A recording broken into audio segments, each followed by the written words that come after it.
Morning, legends. It's Monday morning, bit after 5 a.m. Shearers will be here. Main shearing starts today. Shearers will be here at bit after 7 probably, and I start at 7:30. So a bit to do before then. One thing I do 4 or 5 times a week is a little gym session. It's generally about an hour, three-quarters an hour to an hour. It just helps keep everything operational body-wise. I've got a back that's not great, and I've sort of been doing this for 5 or 6 years now, and it just, for probably overall health, but it also just it keeps my back nice and tidy and no pain. So it's still dark outside. Anyway, we'll get into it.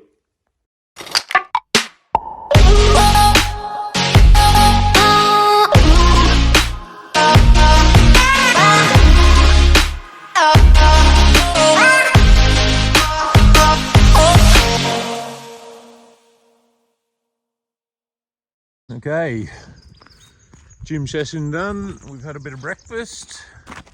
The sun's sort of, can't see for the shed. So a bit of what's going on this week.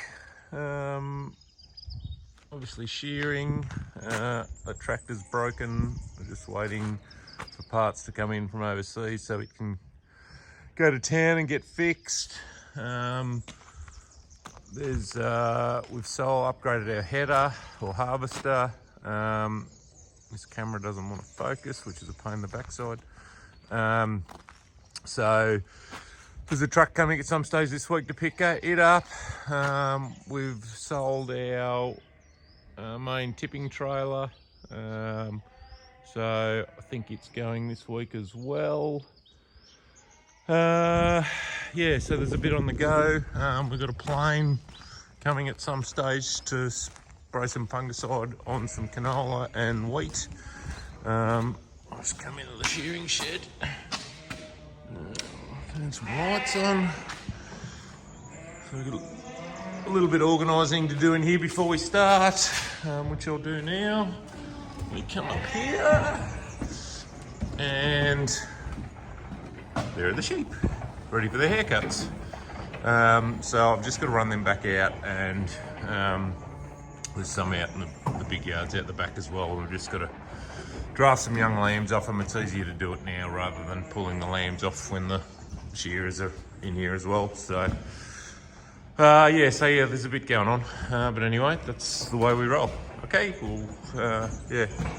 hopefully once the shearers get here and the disco starts, we'll show you a bit of shearing. So back again. I've just got the shearers started. I've just headed into Cobram, which is our closest town. It's about 25 kilometre drive, just to pick up a portable toilet for the shearers. Just we don't have a toilet in the shearing shed, so and it just saves them coming into the house if they need to go to the toilet.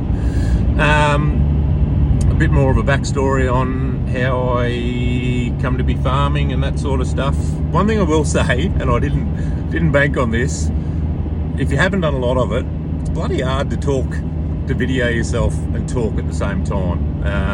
This is the second time I've had a crack at this little spiel, and I got to the end of it and gone, bugger it, I forgot that bit. So, and one other disclaimer, I have a bad habit of swearing, and I do it without realising I do it. Nick, this is a disclaimer for you. You had a bit of a light-hearted stab at me on Twitter the other day if you watched this. So, I apologise in advance if I do swear. I'll try and keep it G-rated or PG-rated if we can. So, anyway, I'm the youngest of 4 siblings. I've got 3 sisters. They all they all finished high school and moved to the city, to Melbourne, for uni, and basically never returned. I'm a welder by trade, so I finished year 10 and took on a metal fabrication apprenticeship, 4-year deal. At the end of those 4 years, I had a bad accident, and that it took me really, 6-12 months to get over it. And in that time, I was back on the farm and sort of starting to do a bit. I was sort of one of those kids that, I always wanted to go farming. I always knew what I wanted to do. Once I'd finished my trade, I had planned to travel a little bit, and have a bit of a look around. A lot of my mates travelled overseas, travelled around the place, and that was sort of the plan. But once I sort of got back on my feet, and this is year 2000, so 22 or 3 years ago now, 22. About 18 months after my accident, my father had a heart attack. So I was sort of, he's fine now. He's made a full recovery. But yeah, I was sort of tied to the farm then. So my opportunity to go exploring sort of went by the wayside. There's plenty of time. We've started doing a bit of travelling and that now, which is good. But so I'm a bit of an anomaly. At 23, Mum and Dad had moved into town, and Dad sort of came to me and he'd had enough of the farming game. He sort of said, look, if you don't want to go farming, we'll sell it and you can go and do something else. So that was sort of my trigger point. It was always going to happen. I was going to go farming. So we did a deal where we bought sort of half the land off Mum and Dad at the time, and that funded them to build a house in town. And that'll be 20 years ago next year. So next year I'll be farming within my own right for 20 years. We're extremely fortunate that my parents were proactive with their succession plan and giving me the opportunity to have a go when I was so young. And it was a pretty steep learning curve. I'll openly say that. I just thought farming was, driving tractors and chasing sheep. At that point in time, I didn't have a great love for sheep. They were stupid bloody things and not a lot of intelligence, but I've as you'll sort of find out, I've grown to quite enjoy sheep work, and we're looking at intensifying that side of our business a bit, because they have been livestock game, whether it be sheep or cattle in Australia, has been very good the last 5 or 6 years, and through the droughts they were extremely good to us. They just gave us that continual cash flow, although there was a bit of work in them. They gave us a bit of continual cash flow when we weren't getting it from crops. So yeah, that's sort of where we are. Sarah, my wife, we met in early 2000s. She studied at Charles Sturt University in Wagga in agronomy. Sadly at the time she came out during what they called the Millennium Drought here, and finding agronomy jobs was pretty rare. So she did have a little stint in retail agronomy for a bit, and then sort of wasn't all that happy with it, and then moved into sort of an admin job. And she's actually now a personal trainer, qualified personal trainer. She's got her own business in town, and she works 5 days a week off farm, not full time, but so, and then our 2 girls, they catch a school bus here, and they go to school in local town in Cobram and Baruga. So anyway, that's a bit of a backstory on what goes on yeah, so if you're still listening, still watching, yeah, we'll keep the wheel turning, and yeah, we'll talk to you again in a minute. Bye. Morning again. Day 2 of shearing, and we've actually had a bit of rain overnight here. It's got pretty cold. It's pretty windy, so I'll just have a look. We got about 12 mil in the rain gauge. So we've the boys got on all right yesterday. I was going to try and add a bit of shearing content to this one, but I've probably got enough. We might do an own little sort of shearing one on its own, and what process we do with the sheep, and that sort of stuff. So yeah, back on the rainfall, we're about a 450 mil average here, and we're sitting at around about 350 already for the year, and we're only what are we? We're last week August, so we're tracking pretty well to have a above average. We've had 2 really good years prior to this one, and it's shaping up pretty well again. So we've just got the shorn sheep here from yesterday. The boys did about 370 for the day. Yeah, we had to learn a shearer. He was poking along, so that sort of slowed the job up. A few of the crew here. I can't see. We'll introduce them at a later date. So yeah, we've still got sheep here under cover. So hopefully we'll definitely get today and probably half of tomorrow in. Depends, the wind's up, and yeah, hopefully we might get a bit of sunshine at some stage. Excuse me. So we've got a little bit of loosen to sow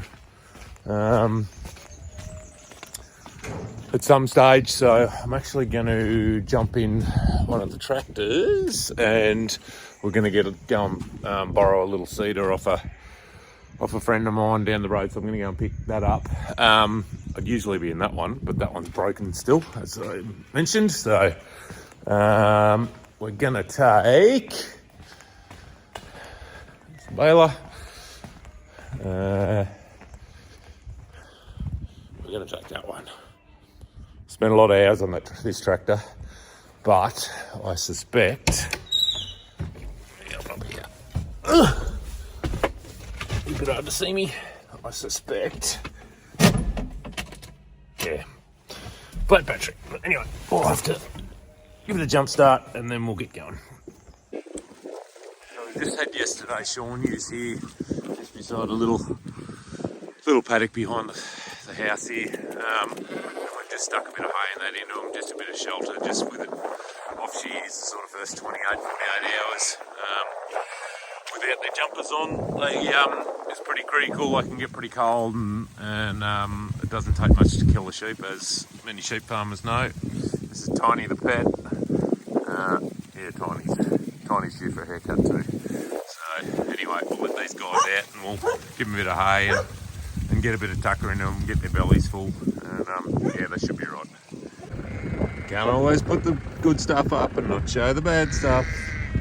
Some dickhead, me, has left the gate open, and we've now got shorn sheep mixed up with unshorn sheep. So anyway, I'll run these guys in later and split them up again. Anyway, it's just what happens when you're trying to do too many things at once. Anyway, job's right, we'll get it sorted. So with the 12 mil of rain we've had last night, it's turned the job into a bit of a bloody mess actually. The yards are a bit messy. Yeah, this big yard out the back is. We just had to let a few out before, so just trying to a bit of wind and sunshine. Hopefully it'll dry out a little bit, but yeah, it's not ideal. Anyway, I've just dropped a bit of gravel in here, and we'll spread a bit of gravel around and yeah, we're just sort of vaccinating and backlining, just make it so everything doesn't get covered in mud. That's the plan. Alrighty. So end of day 2 shearing. We might nearly wind this one up. It's probably a bit remiss of me not to introduce a few of the employees. One thing with the iPhones, you can't go from selfie mode to just normal camera mode, which is a bit of a bugger. But anyway, so these 4 critters, never late for work, never turn up hungover, always keen. Yeah, big help on any sheep farm. You probably can't really put a value on them. They're also, well, they're working dogs slash pets really. So, and then there's another little white dog floating around here somewhere. She'll say g'day at some stage. She thinks she's a big dog, but she's only a little dog. So we've got the sheep in. Just tucked them in around the sheds here tonight. It's not going to rain, but the way it feels, there's going to be a bit of a frost. Ooh, a tidy sunset we've got out the back there. What else? Yeah, we got the little cedar home this morning. Yeah, hopefully we might be able to get on and sow a bit of loose in the next day or two if it's dried out. It was a pretty good drying day today with the rain, with the wind and sunshine. So a couple of the other, we've got briefly we've got one full-time employee, and then we've got a school-based apprentice on. He does 1 to 2 days a week, depending on the week. He's off week. He goes to TAFE or tech school or whatever you want to call it. So he'll be here. He's here for the next 2 days, which will be good. So we'll get him behind the camera and introduce him. Also, quickly shout out and a thank you to those guys and girls that have just commented on the original on the first post yesterday or the day before. Yeah, probably highlights that it mightn't be in vain what I'm doing. Yeah, look, hopefully you don't get bored of it, and we can share a bit of good stuff. And but yeah, it's encouraging that there's a bit of support for it. Yeah, hopefully you're getting a kick out of it. So and also I'll do a separate video on the shearing, and we'll get in the shed the next day or two and take a bit of footage. I've got a bit of stuff in the yards and what we do with the animal health side of things, and the drafting, and a bit of update on how those lambs and an old ewe sold on at market the other day. But yeah, I just thought we'll not overcomplicate it, and we'll do a standalone one on the shearing side of things. Okay, have fun. Thanks. Bye.